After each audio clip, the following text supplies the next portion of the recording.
Callum Smith is with me. I'm Martin Tyler. Delighted to have your company for this match today.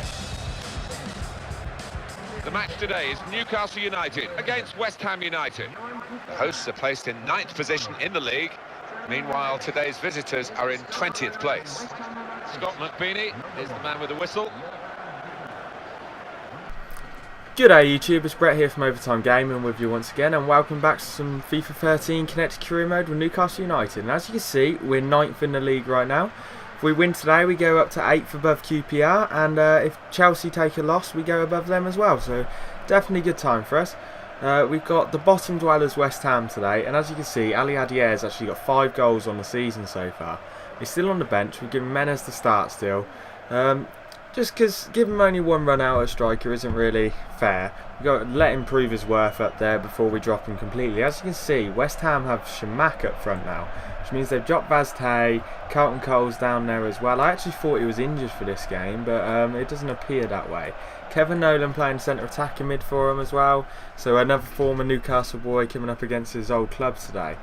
Now, seeing as we're playing West Ham, I thought I'd speak about the Olympic Stadium situation. Now, if you didn't know, West Ham have just received word that they have been given the rights to use the Olympic Stadium as their home football ground from now on, and I'm okay with this. Jeremy Menez, as we were saying, he definitely needed to prove his worth, and he's just done it with a 5th minute goal, and it was an absolute beauty. I mean, it came from nowhere. Look at this again. There was no space whatsoever, and just a neat little touch forced the defender the opposite way, and then he just blasts it from outside the area into the corner. Absolutely fantastic goal, and after 5 minutes Newcastle up 1-0. It's definitely the start we were looking for today. Looking for some more wins on the trot after a brilliant result against Swansea in the last minute last game.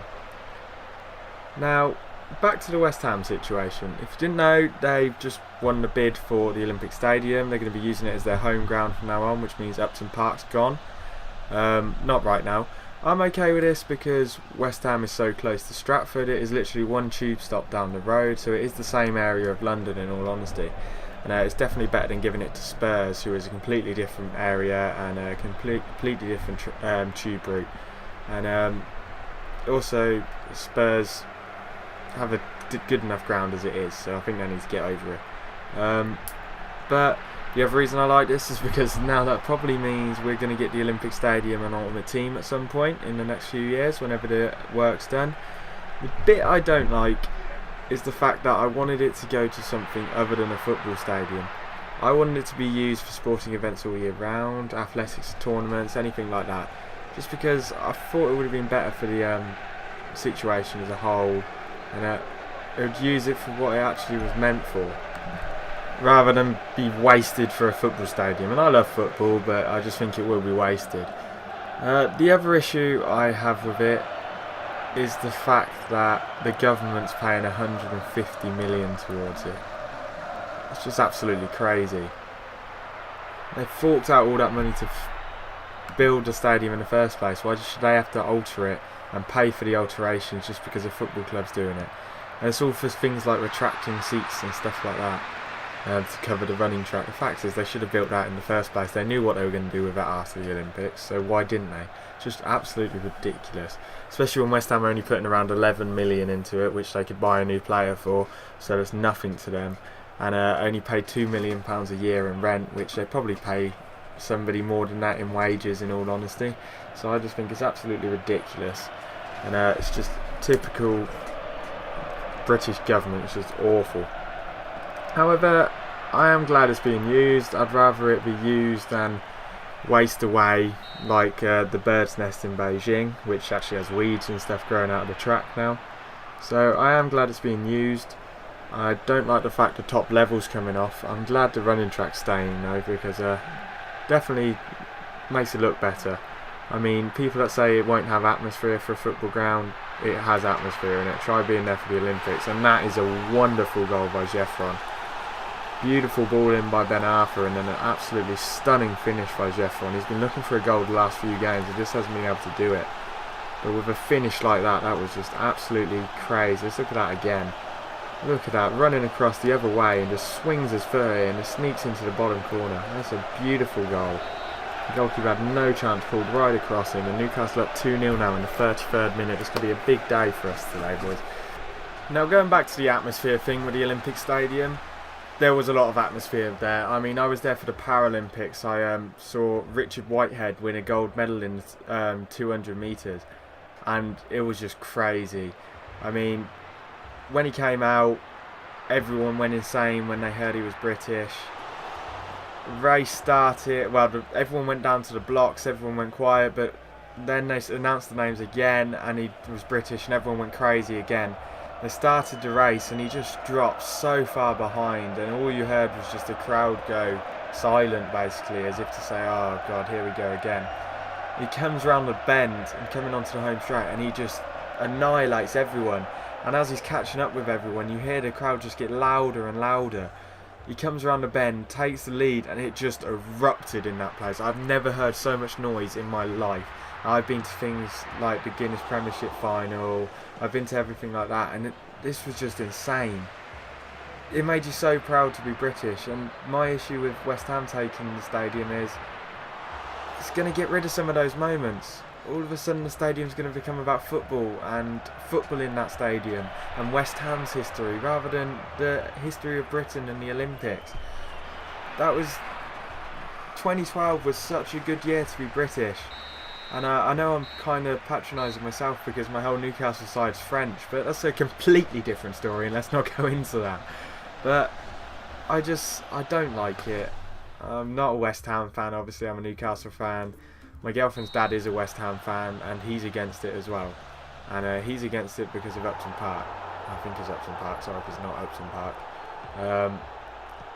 He likes the stadium, he doesn't see why they need to change it. I can see why they need to change it, but I just think they could have found a better option, and it's just typical greedy football. But anyway, let's get on to this today.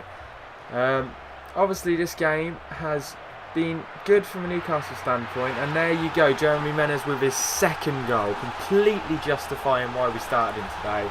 There obviously would have been some critics saying that he shouldn't be starting again, especially after the performance Aliadiare put on coming off the bench last week, scoring 2 goals against Swansea, and it was absolutely insane. One in the 89th minute to actually win Newcastle the game. And as you can see, Brahimi and Bocally coming on for Haidara and Shearer, who both look very tired today and have worked very well today. Put a lot of effort in. But obviously Menez had been trying to prove a point today. He got his first start at striker last episode, and he looked good at points, but he didn't really do much. But you can't really judge someone on one performance, and that is why we gave him another shot, and that was an absolutely outstanding finish by Mark Noble. We didn't even give him that much space. How did he get so open? Poor tackle in there, and then just an absolutely lovely foot. He just opened his body up and curled it into the top corner. Ruffier had no chance. 53rd minute is 3-1. I'm still feeling very comfortable right now. 3-1 lead. Our defence has looked good until that point all game, so I can handle that. And that's a beautiful ball by Menez. His passing's been spot on today too. He's obviously had a point to prove today, but like I was saying, you can't judge someone by just one performance. So I had to give him another shot, as well as Aliadiare had played. I love Aliadiare's explosion off the bench, and I just couldn't lose that. I mean, Henry's good, but I'm looking to offload him in January. I know I signed him to a 2-year contract at the beginning of the season. I'm going to try and pile him into a deal for Giroud or something like that, send him back to Arsenal. I'm sure the Arsenal fans will love it. I mean, they love their history, their non-existent history, I might add. Sorry guys, I'm trying to spark a bit of conversation between you. I'd rather you people not sit back and not say anything. I'd rather people give me grief about stuff I've said, anything like that. I mean, if you're an Arsenal fan, get back at me. Say something about Newcastle's non-existent history, about us winning sod all in the last 50 years or so. It's all good fun, guys. It's football banter, I'm fine with it. But we're definitely going to look to offload him. And I mean, Menez has just proven today why we bought him and why we put him in the side. I mean, I had my doubts about putting him at striker because he is a winger in real life, and in real life he's an outstanding winger. But he just hasn't been good enough for us on the wing this series. And Marvauex, to all his credit, has looked brilliant from the wing for us. So I couldn't take him out the side either. He's played a few brilliant games. His crossing's been good. His passing's been good, his movement's been good, and his finishing's been sublime. So I couldn't drop him, and I had to fit Menez in somewhere. So up front was actually suggested to me by a comment from one of our subscribers, and he always comments, guys. And right now he's pretty much the only one that's going in for the comment of the week competition, which will be on Monday. But speaking of comment on the week, before I get back on Menez, I posted a video yesterday, and it's a squad builder and giveaway for FIFA Ultimate Team. And it's a squad builder of a team of afros. So every player in it's got an afro. I just thought it was a bit of a fun option. I mean, it's my first squad builder. Thought I'd give it a go. It's not got very many views, guys, and I actually said in the video that if it gets 50 likes or more, I'll actually do a giveaway. And that giveaway is from Informa Koa, goalkeeper. He's a Mexican goalkeeper who plays in Ligue 1, the French First Division. And he's an inform, so he's worth around 13,000 to 15,000. So considering you're getting that for free, it's definitely worth even just going to like the video. To qualify for the actual giveaway, the video has to have 50 likes or more, which right now it's got 1, I think. And you have to leave a comment. And the winning comment will be from someone that's left a witty comment or an informative comment. It can be anything from like a joke to do with football. It can't just be a random joke. Something to do with one of the players in the team. Anything to do with the Newcastle series. And anything like that. It doesn't have to be a joke. It can be something you want me to answer. And just something I can talk about quite a lot. And stuff like that. Because I want to do an episode on a Monday for FIFA, for the Newcastle career. With comment of the week. So most of the game we speak about that comment of the week. Hopefully it's something that we can have a full-on conversation about. Like my opinion on a player, my opinion on a team, my opinion on a game. Something like that. So definitely go over and check out the squad builder, guys. And just like the video. It is on Xbox 360 though. But go like the video, and if you want a chance to the giveaway, leave a comment. And also share the video, guys, so we can get as many likes as possible. Because unless we get to 50, there's going to be no giveaway. And I'll just trade a Koa for my profit. And it's definitely worthwhile. I mean, think about it. Even if you don't want him, you get a giveaway. You can trade him for maximum of 15,000 around about, so 15,000 coins that is. So it's definitely well worth it from your point of view. And I just thought it's a good way for me to get new subscribers and stuff to interact, because obviously they can then leave comments, everything like that, and interact with me.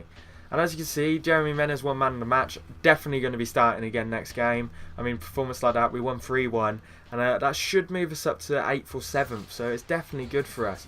And I've actually got some big news, guys. There you can see the match report. You can see we re-signed Cabaye. Obviously, there was all the talks about him wanting to leave the club because he turned down our contract.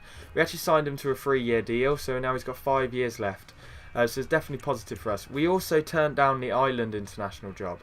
And it's just not a job I want. As I've always said, I only want a big club to manage internationally. So it'll probably be the French side I'll go for. And as you can see, we got Southampton in the next episode, guys. Some more Premier League action. And we're actually 8th now. So definitely good for us. And Southampton are down near the bottom again. So peace out, YouTube. We're heading into overtime.